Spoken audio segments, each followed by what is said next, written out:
E aí, pessoal, vamos lá para a correção da atividade. Começamos a falar dos conjuntos e os tipos de conjuntos. Já vimos os números naturais e os inteiros. Agora vamos estudar os conjuntos dos números racionais. Revisando, o que constitui os conjuntos dos números racionais? Ele constitui os dois conjuntos, os naturais e os inteiros, certo? Esses estão contidos dentro do conjunto dos números racionais, certo? Pois todo aquele número que eu possa descrever em forma de fração, ele se torna parte integrante do conjunto dos racionais. Ou seja, o 2, eu posso botar 2 sobre 1. Posso, e não vou alterar o resultado, porque 2 dividido por 1, 2. E ele está representado em forma de fração. 2 sobre 1, onde eu tenho o numerador e o denominador. Eu não posso ter um denominador 0. Aí sim, quando o denominador é 0, aí sim, ele não é considerado uma fração. Vamos lá para a atividade. Marque a alternativa falsa, ou seja, a errada. A alternativa errada. Vamos lá? Bom, todos os números inteiros são racionais? Sim, o que nós estudamos, que o conjunto dos números inteiros estão contidos nos racionais. Toda raiz é um número racional? O que é que vocês acham? Vamos analisar os próximos. Todo número que possa ser descrito na forma de fração é um número racional, como eu terminei de falar. Verdade. Todos os números são também, como eu terminei de falar. Esses dois conjuntos, naturais e inteiros, estão contidos dentro dos racionais.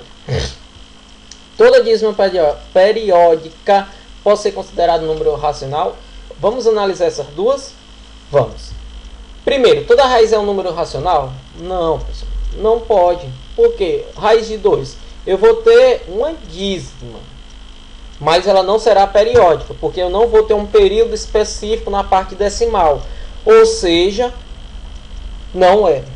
Ela não é racional, ela não vai pertencer, ela não pertence a este conjunto. Agora, toda dízima periódica pode ser um número racional? Sim, ela pode. Por quê? É uma dízima porque ela é infinita. E periódica por quê? Porque ela tem um período pré-determinado. Por exemplo, 1,222 e reticência. Essa reticência significa que vai ser até o infinito sempre 2. Ou seja, o período é o 2. Certo? Ou seja, eu tenho um período, um número constante.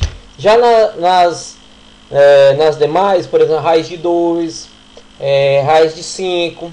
Essas aí eu não tenho. Mas... Ou seja, a resposta correta é essa. Mas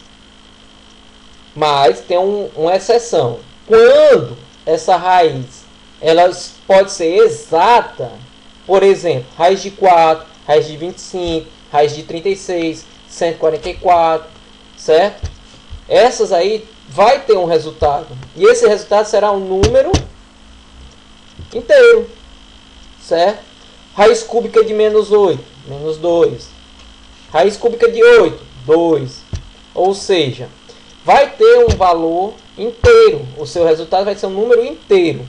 Então, toda vez que você conseguir obter de uma raiz exata de números inteiros, ou decimais, independente, mas que tenha fim, um decimal que tenha fim, ou que seja uma dízima periódica, ela faz parte, pertence ao conjunto.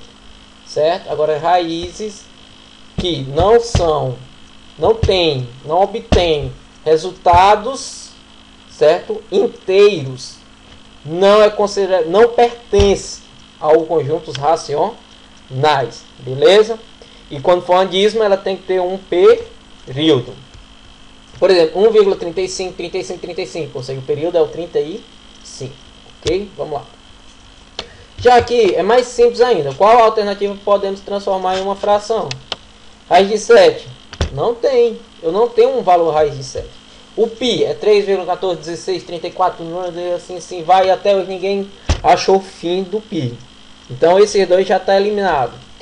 1,34, 57, 64, 53, 700, ou seja, tem uma continuidade. E vocês observam aqui que não tem um período. são vários números distintos. Não tem a periodicidade, aquele número que se repete, entendeu? Ou seja, 34, era para ser fosse o 34, 34, 34 e assim por diante, sim. Mas é 3, 4, 5, 7, 6, 4, 5, 3 e assim por diante. Então também não é. Certo? E perímetro de uma circunferência não, porque para eu calcular o perímetro de uma circunferência eu vou multiplicar por π. E como π eu não tenho como saber, viu? Então a resposta correta será 5,12, porque posso descrever em forma de fração 512 dividido por 100. Como por que por 100, professor? Temos duas casas decimais. Quando eu tenho duas casas decimais, representa a quantidade de zeros que eu vou acrescentar ao denominador 1. Se é 1,12, então tenho dois números decimais, então eu vou acrescentar dois zeros abaixo, ou seja, 512 dividido por 100. Beleza? Valeu, turminha. Bons estudos.